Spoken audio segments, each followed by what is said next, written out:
Senhores cavalheiros, senhoras damas, Pac-Man Master 9 mais uma vez, vivo ainda, e hoje eu vos trago, senhores e damas, o 6º vídeo da nossa série sobre Roma.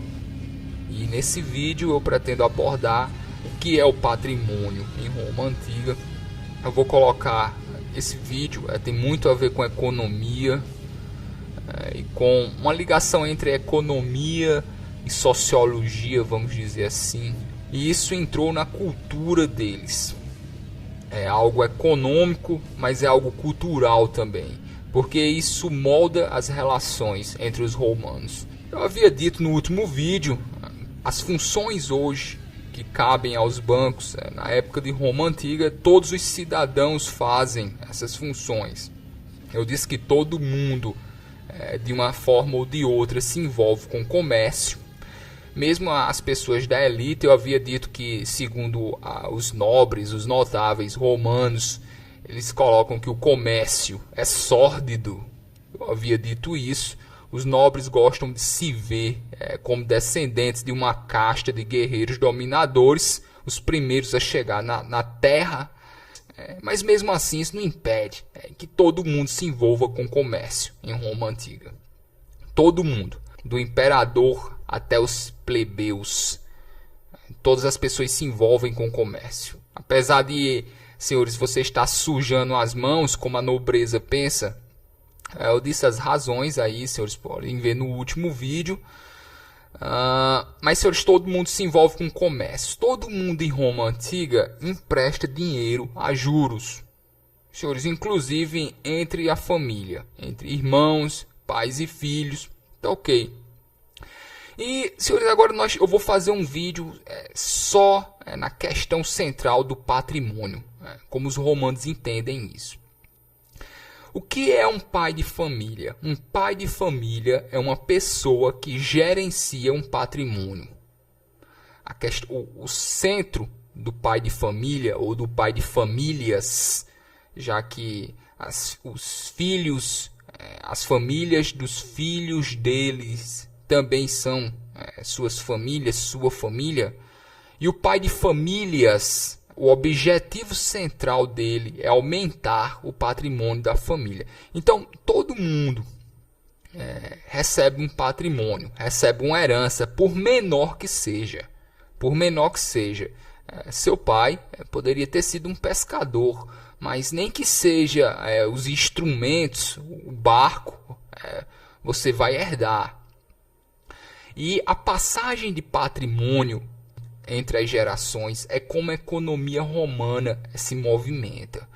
Porque é o seguinte, as pessoas, senhores, que são pais de famílias, eles gostam de se ver como investidores. Eles gostam de pensar que eles receberam um determinado patrimônio e durante a vida deles, eles aumentaram aquele patrimônio. Todo o objetivo de um pai de família na Roma Antiga é aumentar o patrimônio. E ele faz isso com mão de ferro. Porque eu digo, não só o pai ele pode excluir o filho do testamento sem dar razão alguma, mas ele também pode adotar qualquer pessoa que ele queira.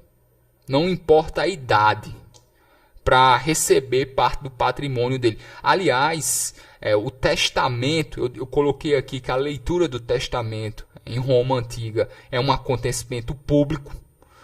A leitura de um testamento é quase um ritual público, porque é ali no testamento que a pessoa vai se revelar o que ela fez, e é no testamento que ela vai dizer como o patrimônio vai ser dividido. E um pai de família, ele pode pegar o patrimônio dele e da família dele, e ele pode dar para quem ele bem entender.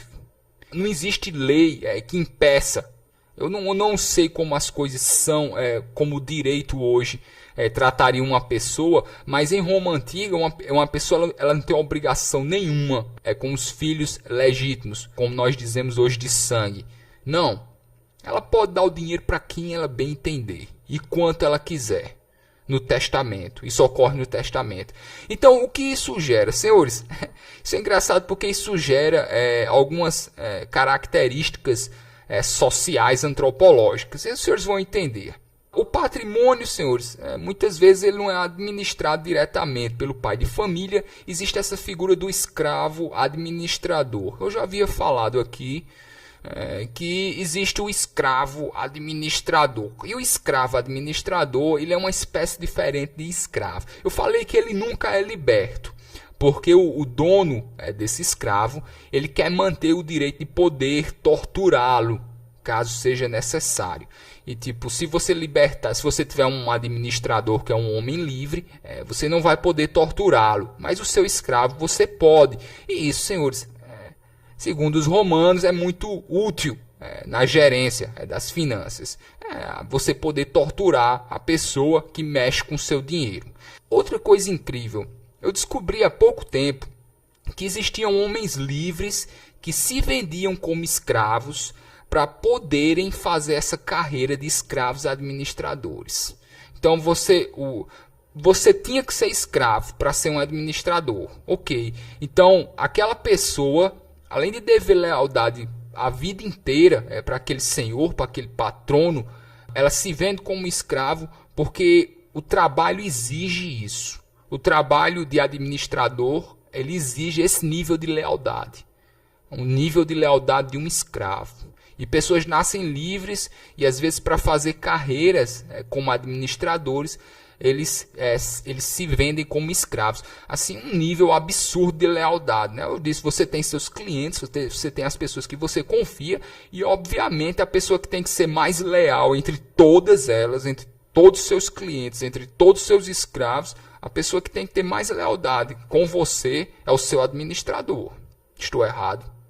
Talvez até bem mais do que a sua esposa. Então essa figura do escravo administrador é interessante. E como é necessário, segundo os romanos, que eles permaneçam escravos. Não existem administradores, homens livres, mais uma vez, pela questão de você poder torturá-lo, caso venha a ser necessário. Um escravo administrador, ele mantém uma espécie de livro em que ele guarda os números. Esse livro que o escravo mantém, o administrador, mas esse livro que o administrador mantém, o patrono, ele pode passar anos sem ver esse livro. Então eu tenho o meu administrador, eu passo anos sem fazer nenhuma conta, mas ai dele, se no dia que eu for fazer as contas não tiver um lucro que me agrade. Os senhores entenderam? O livro está na mão do escravo administrador. Eu posso passar anos sem ver aquele livro, das entradas e das saídas. Mas no dia que eu pedir é porque eu quero algum lucro. Então o escravo administrador, além de ter uma obrigação de gerar lucro, ele não existe nenhum tipo de data para que o senhor venha a pedir esse lucro. Pode passar anos, pode ser depois que o patrono morra e a família vá querer ver. Então os senhores entendem como o administrador, de certa forma, ele age de forma livre. Apesar de ele não ser um homem livre, quando ele administra aquilo, ele não está preso a datas, como os administradores hoje estão. Ele recebe aquele dinheiro e ele administra, mas ele tem obrigação de aumentar aquele investimento. E ai dele se ele não aumentar, ai dele se ele não gerar lucros no momento em que o Senhor venha pedir. Nós podemos também entender que dívidas são laços da clientela. Então, meus clientes, muitas vezes eles não saldam as dívidas que eles têm comigo, porque seria quase um ato de desrespeito, ok? Dívidas são laços de lealdade entre romanos, tá ok? Muitas vezes você saldar uma dívida totalmente, zerar, seria quase um ato de desrespeito, porque seria como se você estivesse pedindo para que o laço de lealdade fosse desfeito. Em Roma Antiga existe o que nós chamamos de leilão público. Aliás, nós sabemos atualmente que mesmo imperadores, eles leiloavam a mobília. Quando eles queriam mudar os móveis, eles leiloavam, tá ok? Então o leilão ele já é uma coisa comum em Roma, tá ok? Mesmo entre imperadores. Como eu digo mais uma vez, senhores, todos mexem com comércio, mesmo que os nobres, os notáveis, acham que o comércio é sórdido, mas todo mundo mexe com o comércio. Todo mundo empresta dinheiro a juros na Roma Antiga, tá ok? Juros, senhores, também são cobrados dentro da família. Eu já falei isso aqui. Eu empresto dinheiro a irmãos, a pai, mãe, o que for. Se cobra juros, tá ok? Aliás, inclusive, se essa movimentação econômica envolver o dote da mulher. Coisa muito interessante, o que eu chamo de salários do adultério. Senhores, algumas mulheres cometem o adultério, elas cobram para isso. E o que nós ficamos a perguntar é se o marido sabe ou não. Porque o adultério, vamos dizer assim, em Roma Antiga, ele é pago. Ok. Vocês diriam que isso é prostituição pura e simples. Mas, mais uma vez, senhores, isso é um olhar moderno sobre uma civilização antiga. Nós não podemos empurrar as nossas visões éticas, morais, sobre povos que nos antecederam. Há centenas e centenas, às vezes milhares de anos. Ok. Então, existe o adultério e o adultério em Roma ele é pago. Agora, senhores, se o marido sabe ou não, entre os romanos não é púdico perguntar. Tá ok, mas o adultério ele é pago em Roma. Existe isso que nós chamamos de calendário. O calendário, do qual nós herdamos a palavra calendário, era na verdade o registro de senhores das finanças, porque você tinha um cofre doméstico e você tinha os dias, o que tinha entrado e o que tinha saído nesse cofre doméstico. E isso, senhores, é o calendário do qual nós herdamos a palavra calendário, ok? Existiu para marcar os pagamentos.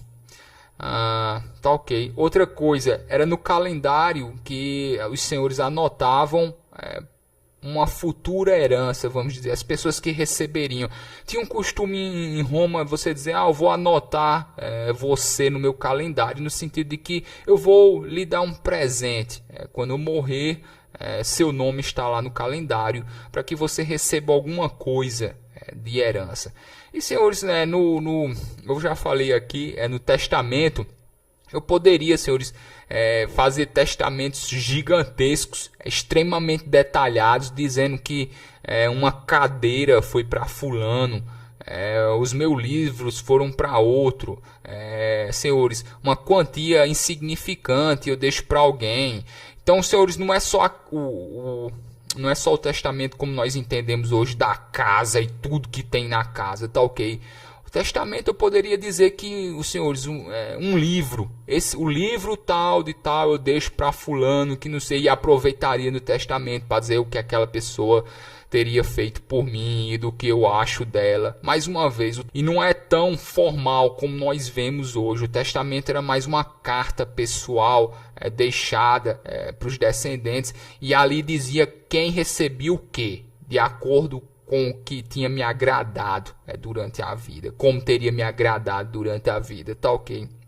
E senhores, é costume em Roma você cortejar um velho rico. Isso é muito porque, como eu digo, no testamento eu posso colocar quem eu quiser, ok? E nos mais diferentes valores. Engraçado porque tem uma citação de Tácito que ele diz: um homem ou uma mulher lucram não tendo filhos. Tácito, ou senhores, Tácito. Mas eu vou dizer aqui popularmente, senhores, eu vou ficar Tácito, tá ok? Mesma coisa com Cícero, senhores. Vou ficar pronunciando Cícero, tá ok? E o Tácito disse: um homem ou uma mulher lucram não tendo filhos. Por quê? Não é porque gastando, não. É porque, senhores, se você não tivesse filhos, todo mundo ia lhe babar.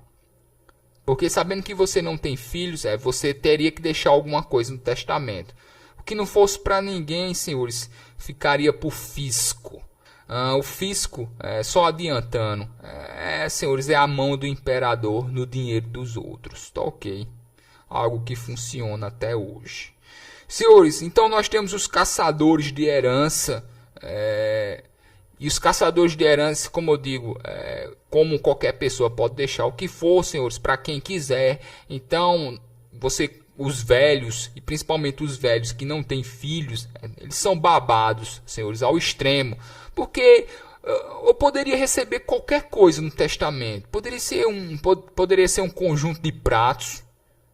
Então, o que viesse era lucro. Então, tratar um velho bem, senhores, cortejar um velho, senhores, costume romano, tá ok. E quando uma pessoa morria, todo mundo ia lá ler o testamento, já esperando, né, o que ganharia. E algumas pessoas ficavam indignadas. Tinha gente que babava uma pessoa a vida inteira e no testamento ela mandava para aquele lugar. Senhores entendem, vocês imaginam essas reuniões de leitura de testamento deveriam ser muito engraçadas, para dizer o mínimo. Porque você deveria ter pessoas saindo de lá chorando, mas não pelos motivos da morte. Tá ok. Senhores, havia outra coisa, havia as prisões privadas para os devedores, chamados sequestros. Ok, daí nós pegamos a palavra sequestro.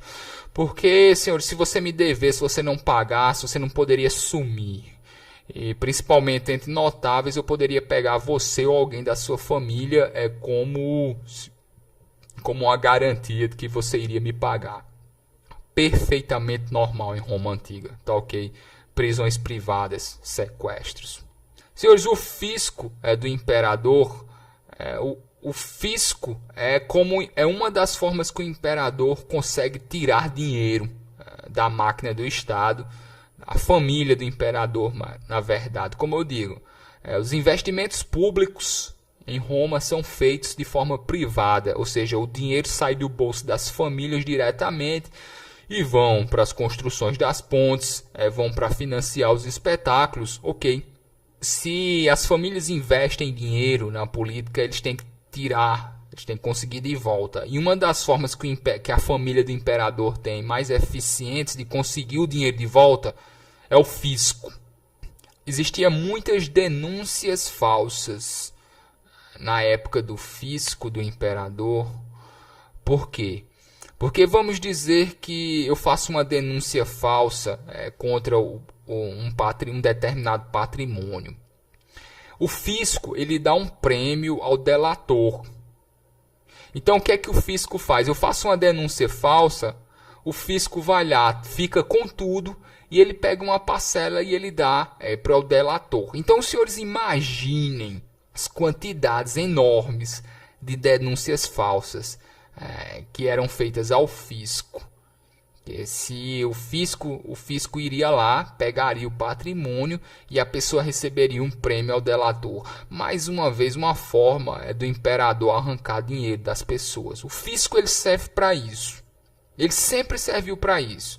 O fisco serve para tirar dinheiro das pessoas e colocar na família do imperador, porque essa família tirou dinheiro para pagar a ponte. Agora, senhores, nada disso é formal como nós temos hoje. Tá ok. Como eu digo, a movimentação econômica, o imperador ele quer aumentar o patrimônio dele como qualquer outra pessoa em Roma.